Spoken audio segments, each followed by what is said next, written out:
তোমরা কি বলতে পারবে কোষের মধ্যে বিভিন্ন জৈব রাসায়নিক প্রক্রিয়াগুলোকে সচল রাখার জন্য কিসের ভূমিকা খুব গুরুত্বপূর্ণ? হ্যাঁ, তোমরা ঠিক বলেছ।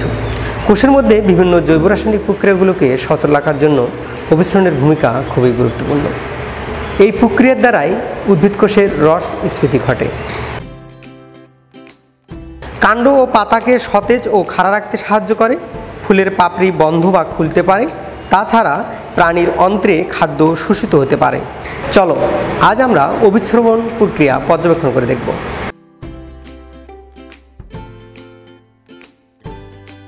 স্বল্পমূল্যে ব্যবহারিক বিজ্ঞান শিক্ষায় সকলকে স্বাগতম।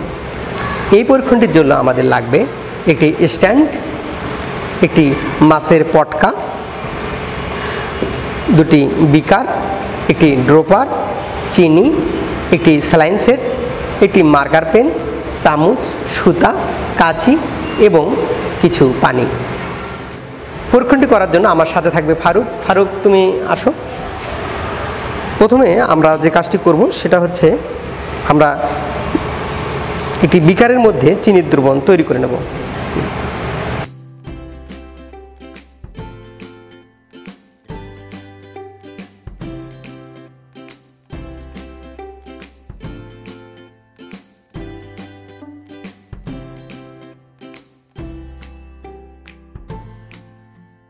আমরা এবার একটি স্যালাইন সেটের এই স্ফীত অংশ অর্থাৎ মোটা অংশের একেবারে কিনারা বরাবর একটি কাঁচির সাহায্যে কেটে নেব। একটি মাছের পটকা আমরা এই স্যালাইন সেটের স্ফীত অংশে আমরা বেঁধে নেব। এজন্য আমরা এই মাছের পটকাটিকে কাটব।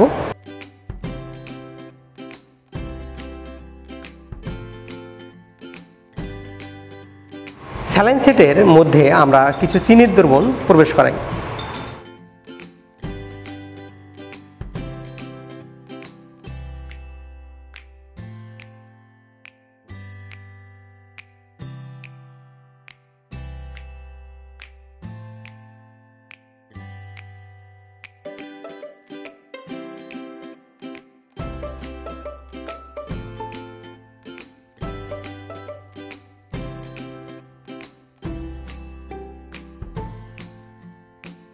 আমরা এখানে স্যালাইন সেটের মধ্যে চিনির দ্রবণ প্রবেশ করি, একটি মাছের পটকা এই স্যালাইন সেটের স্ফীত অংশে বেঁধে দিয়েছি।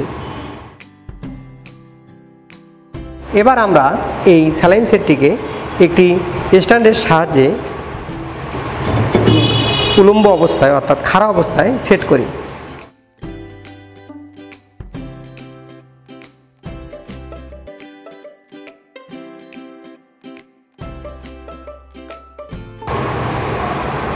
এই বিকারের মধ্যে আমরা কিছু পানি নিয়েছিলাম। এই বিকারটি এবার আমরা স্যালাইন সেটের নিচে স্থাপন করি।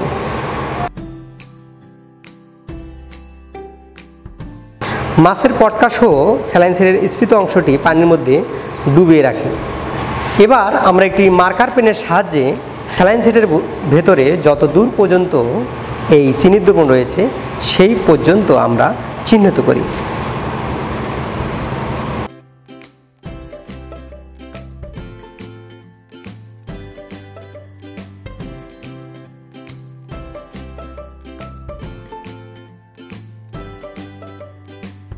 কিছুক্ষণ পর আমরা দেখতে পাচ্ছি চিনির দ্রবণ কিন্তু একটু উপরে উঠে এসেছে, অর্থাৎ আগে ছিল এই দাগ বরাবর, এখন একটু দাগের উপরে উঠে এসেছে।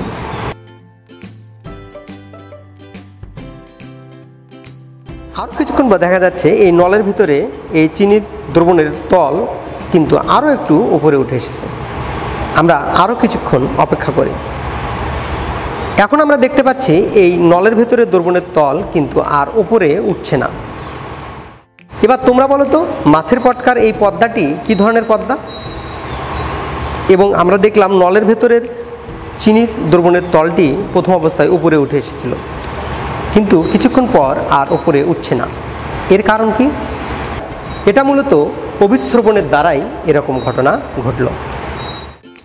জীবকোষের কোষাবরণ বা প্লাজমা পর্দা হিসেবে কাজ করে। প্লাজমা পর্দা দিয়ে অভিস্রবণ প্রক্রিয়ায় মাটিস্থ পানি মূললোমের মধ্যে প্রবেশ করে বা বাইরে আসে। কোষস্থিত পানি খনিজ লবণকে দ্রবীভূত করে কোষ রসে পরিণত করে। বিজ্ঞানের এমন মজার মজার এক্সপেরিমেন্ট পেতে তোমরা কিন্তু আমাদের সাথেই থেকো। এতক্ষণ সাথে থাকবার জন্য ধন্যবাদ।